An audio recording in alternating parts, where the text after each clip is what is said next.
proud. Okay, congratulations. And yeah, let's just start with that because I don't know, sir, how do you keep it all in check with all of these people on set together? Especially you got a couple of big stars, a couple of big names in this. Couple of names, Oscar winners, Oscar nominees, every Golden Globe. They got a lot of prizes, these people, but they came and they only had to work a short time, and we had a good time. There was no room for divas. There's just too many people.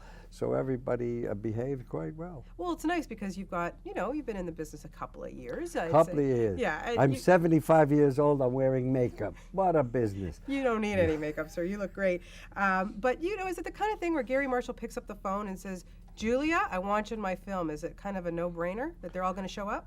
No, we're friends. You stay in touch with some people. Always, in every movie, there's a few people, cast or crew somewhere, who I really don't want to go to lunch with, but they're talented, so I do it.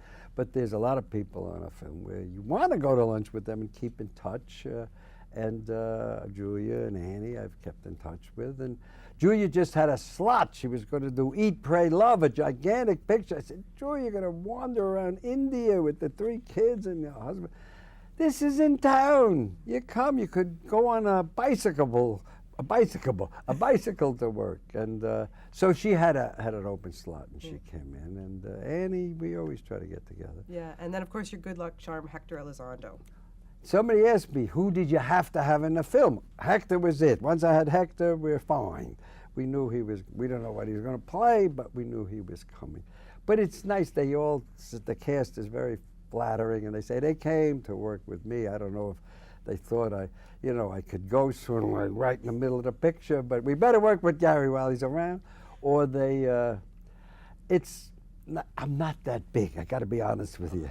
Can I do one anecdote? Quick. Marty Short had a show on Broadway, and I was in New York, and I called up, and I said, can I come to the show Wednesday night? Can I get a seat? And the guy said, oh, Marty, in his show, he takes a celebrity out of the audience. You could be the celebrity. I said, no, I'm sure you can get bigger celebrities than me. And he said, not on a Wednesday. So I'm very big on a Wednesday. Saturday night, Jay Leno did it, Seinfeld did it. I was Wednesday. Well, there you go. You could add that to your resume. That's where I am, a Wednesday celebrity. I love it. Garry, you are such a pro, a master at doing those romantic comedies, but are you really a romantic at heart yourself?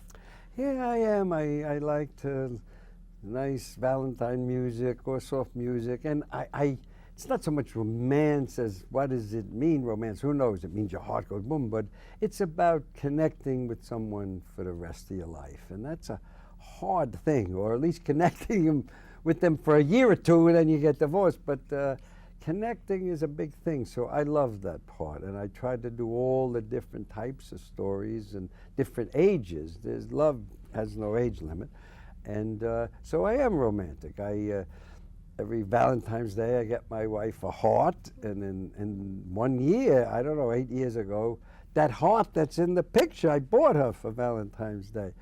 And see, that's why they're nervous, the publicists, because I say Valentine's Day, because I'm from the Bronx. It's correctly, they say, Garry, could you get the name of the picture right? You're doing publicity in Canada, in Toronto. They call it Valentine's Day.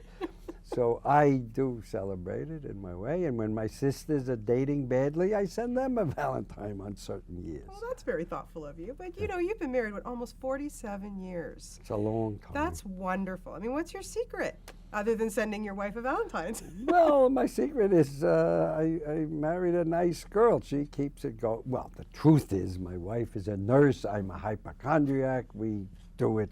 It's not a joke. That's the truth.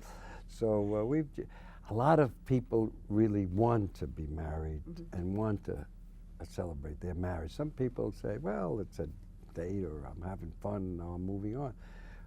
I was not sure. My wife said, that's it, we're staying married, and kids agreed. So I think it worked out because I think, what can I tell you?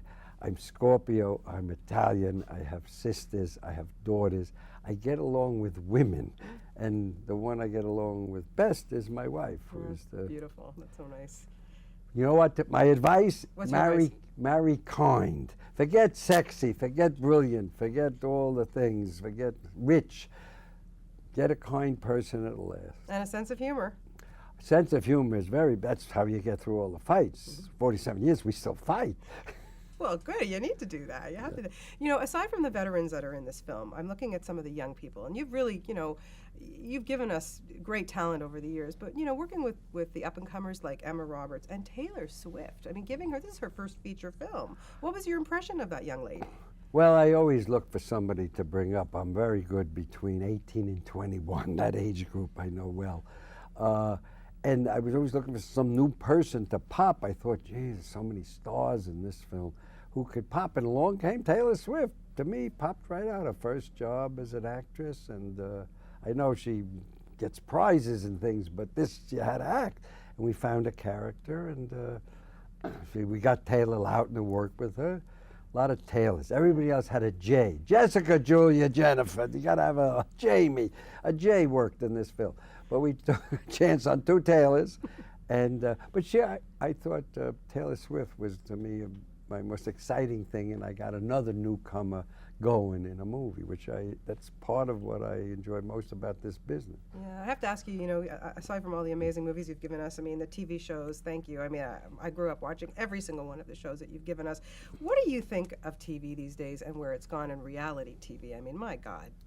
Well, the thing is, part of what I do comedy, and I do in Valentine's Day, there's some wonderful quiet moments where it's a little emotional, but what we were trying to do also when I do a romantic story is to sell charm. I thought Ashton Kutcher was charming as heck in this film.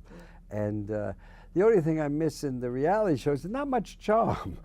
It's more yelling and making something silly but funny question, desperate housewives, young housewives, old housewives, housewives who don't want to be housewives.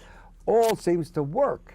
But I think the reality shows are great, but a lot of them are not charming. And I think the days of Cosby and All in the Family and even Happy Days, there was a certain charm. Even in the great show MASH, there was something charming about it.